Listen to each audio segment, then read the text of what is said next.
Hi, it's Pia's Tarot. Hello, Cancerian placements. Okay, so this is your reading first week po ng April. Okay, so yes, before tayo mag-start, kung hindi ka pa nakakapag-subscribe, please to subscribe and hit the notification bell para lagi po tayo maging updated sa mga mangyayari pa lang. And yes, kung may tanong pagdating po sa private reading, just message me sa atong FB page for more info.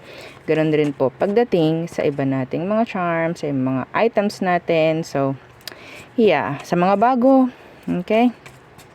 Ito po ang ating cord cutting necklace. Siya yung nag-aalis, nagtataboy ng mga kaalatan sa buhay nyo. Okay? Yes, opo. So, pwede yan sa pang sarili, pwede yan sa business, pwede po yan sa bahay. Okay? So, sasabihin lang po kung saan gagamitin. And itong ating 2-in-1 Love and Money bracelet with citrine stone. Again, a citrine stone is a money magnet. No? So, mas matutulungan ka nito pagdating po sa inyong kaperahan in general. Okay? And, yeah, ipoprovide po nito kung anong sa tingin niya ang kailangan mo. Okay? Kung ano yung deserve mo. In money and in love. Okay? So, yan po. So, ito po ay pwedeng ilagay sa red pouch. So, kung hindi mo may susuot, yeah, lagay mo lang doon. Ganun rin sa mga lalaki. No, syempre, hindi mo masusuot, lagay mo sa red pouch. Okay?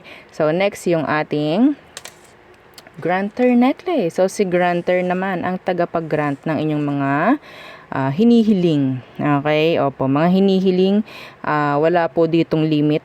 Okay? Opo, walang limit dito. Kayo na lang po magbibigay ng limit sa sarili ninyo. Which means, kung hindi dapat ipag-grant, huwag nyo ipag-grant. Okay? Kasi pwedeng may mga dahilan ka kung bakit hindi pwede. Pwedeng masama or may sakit, whatsoever, mga ganyang bagay, okay? Or hindi may mga hindi makakagusto, yan, mga ganyang bagay, okay?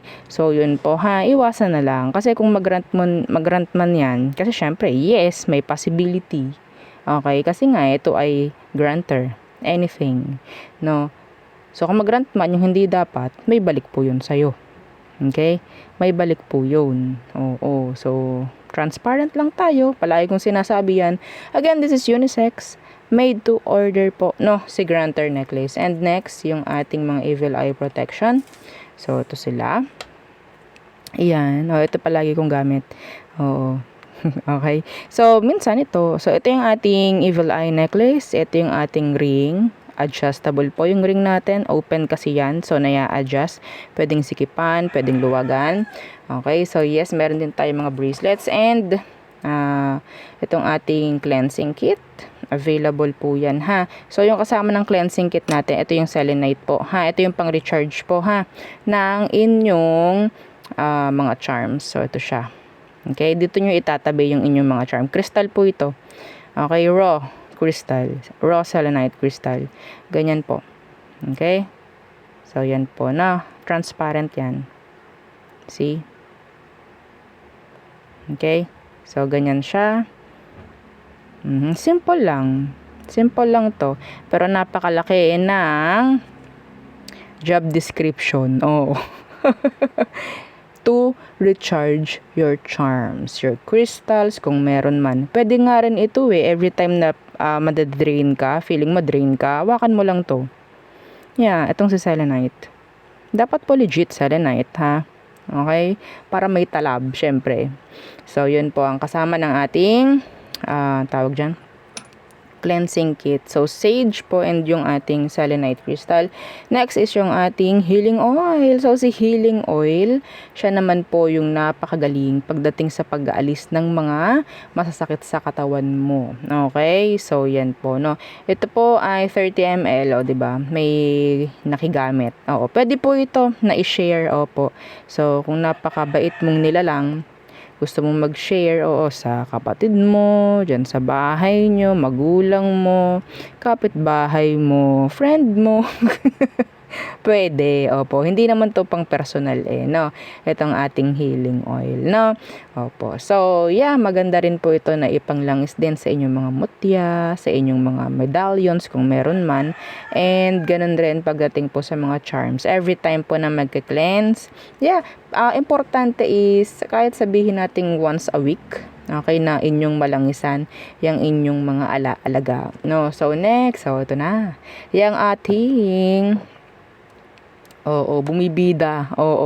Lagi yan lang bumibida. Yung ating spray.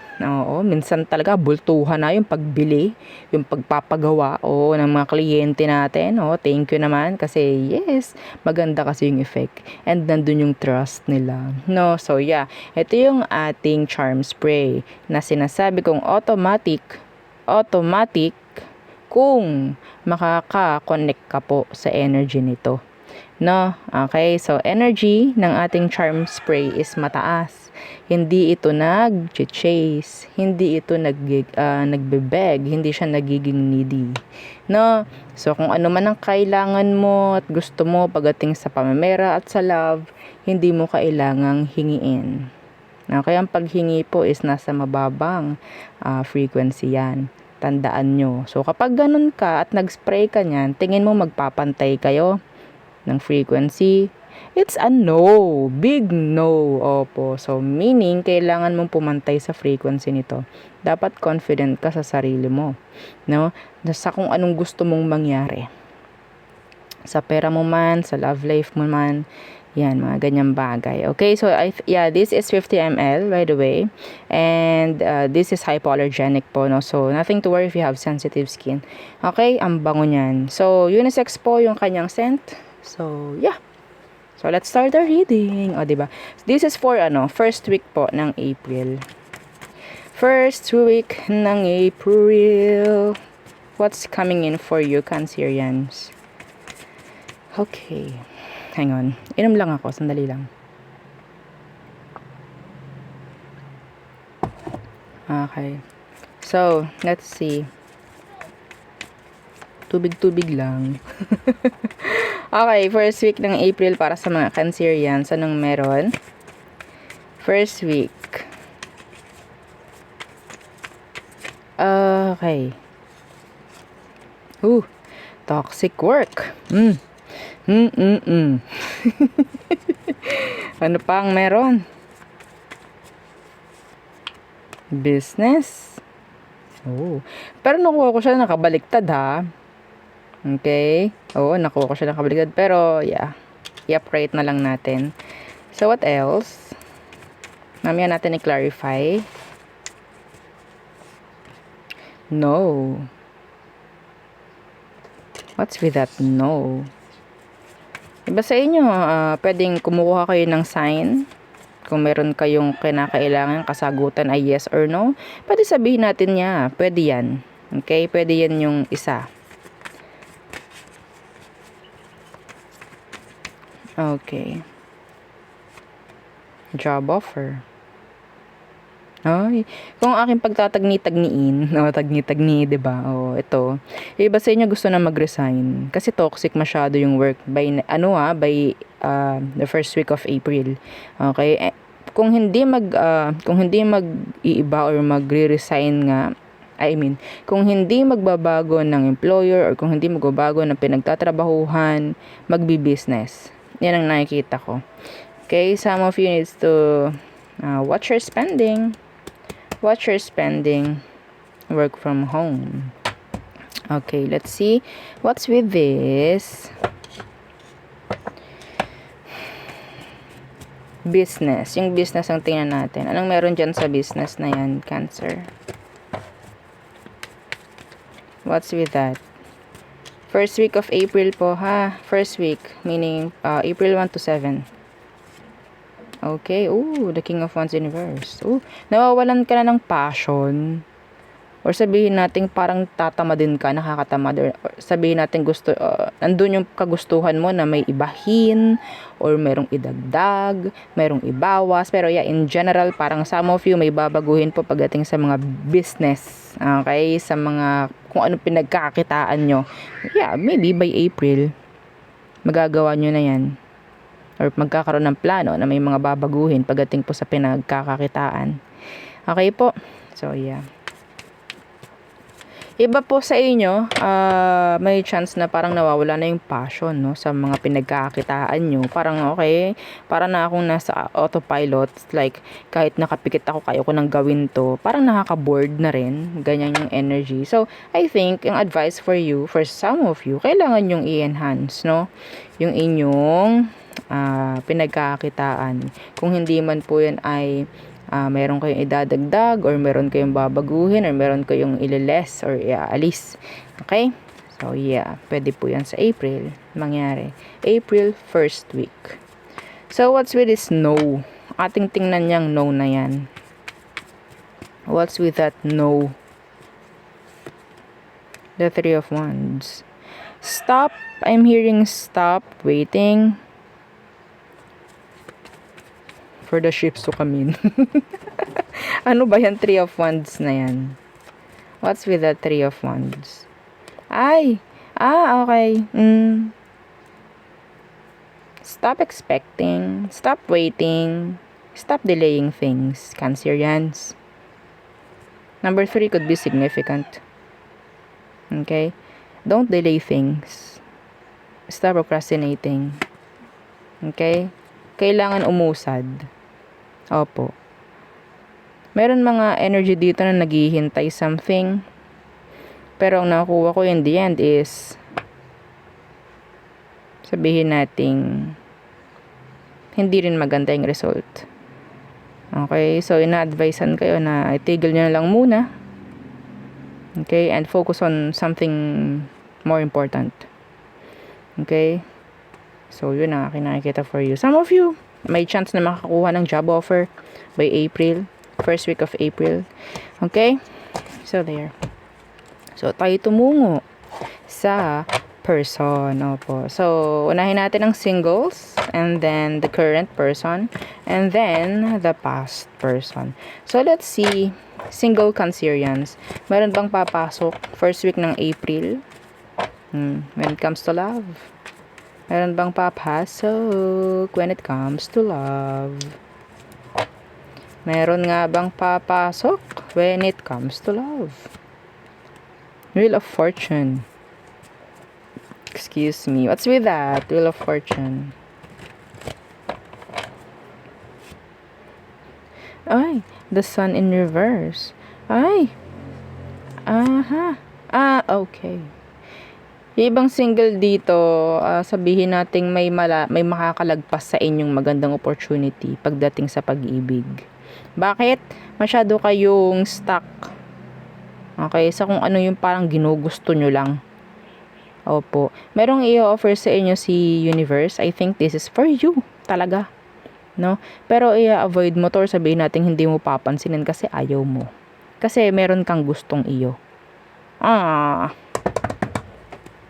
Yes. Sayang. Maiba naman, no? Oo.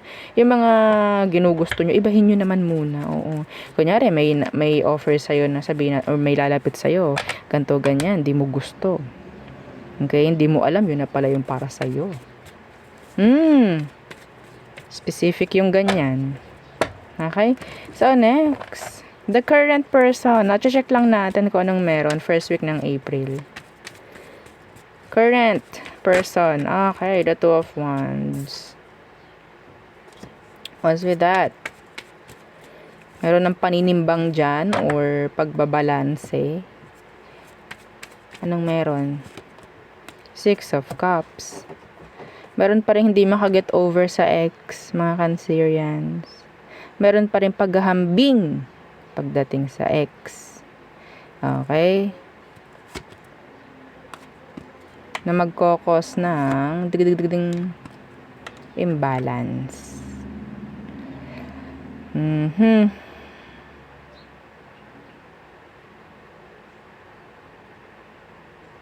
Okay, meron din ditong energy po na parang ganito, ito yung specific na sasabihin sa'yo. Bakit ganun? Dati kapag nagluluto ka, yung sinangag mo, nilalagyan mo pa ng bawang. Ba't ngayon wala na? Asin na lang. Po ha, totoo yon. Totoo yon. Okay, ba't ganyan? Asin na lang. Mahal ang gas. Wala tayong pambili. Oo, ganyan nakikita ko. No? Hindi naman masyadong malubha, ano? Yung mga mangyayari. Pero may ganyan, may mga paghahambing sa kung anong meron sa'yo noon at kung anong meron sa'yo ngayon.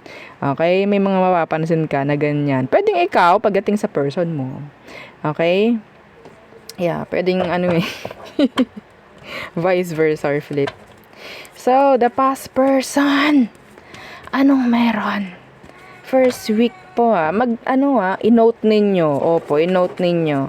Tapos, yan, pagdating, edi yan na, first week na. Meron kayong gabay. Opo, meron kayong gabay. So, anong meron ngayon? First week ng April. Pagdating sa ex mo, Cancerian. So, anong meron? Anong kailangan mong malaman? Anong energy ng ex mo towards you? First week of April, Cancers. Oh, the 5 of Cups. They're moving on. Oo, sa ayaw mo sa gusto. They're moving on. Okay, the 5 of Cups in reverse. Yeah, and the 2 of Cups in reverse. They're moving on. They are.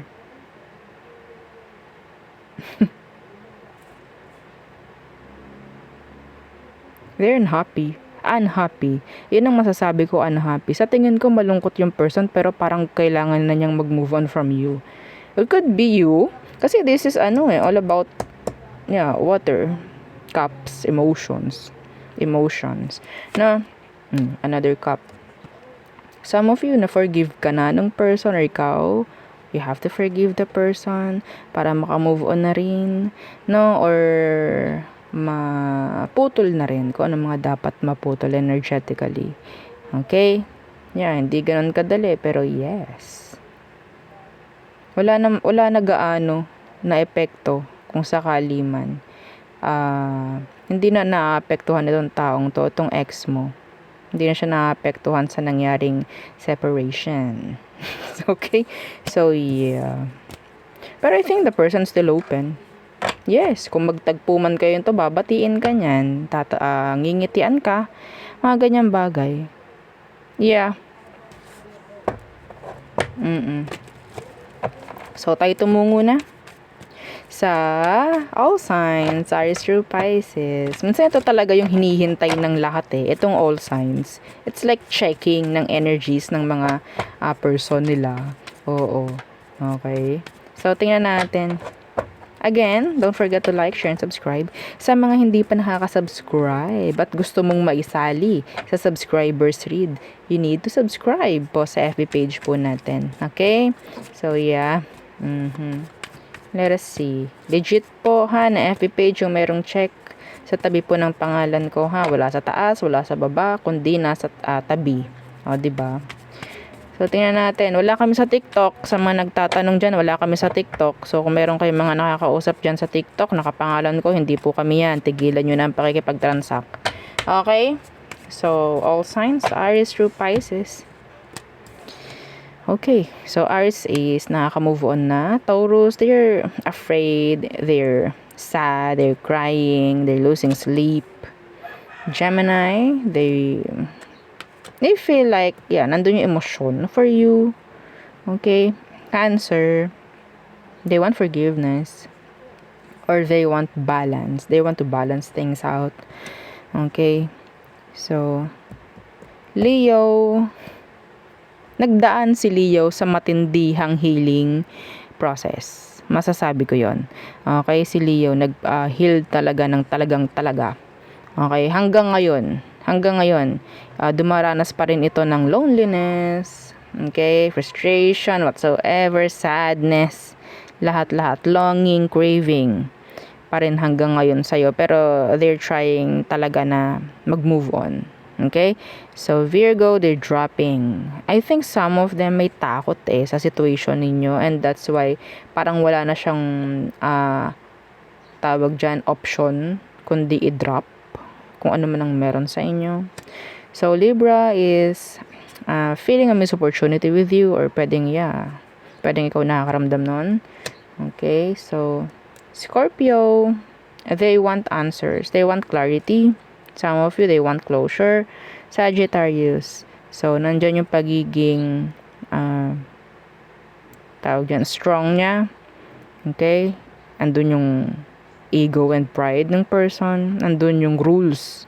You can't control me. Yun ang naririnig ko kay Sag. Capricorn, they're moving on. Nandiyan na rin yung mga plano, okay, future, something like that. Even though hindi nila alam kung anong mangyayari, pero ang focus nila is magkaroon ng magandang ruta, kung ano man. Aquarius, there's attraction here. Okay. Some of you, meron dito energy ng same gender. Okay, so Pisces, they want a connection with you. Pero I'm hearing some of you merong mga issue, legal. Okay, may infidelity, may cheating. So there. Opo. So yun ang aking reading for you, Cancerian placements. Again, please don't forget to like, share, and subscribe, and follow our FB page. And yung sa nating YouTube channel na nasa description box below. Again, thank you. Goodbye.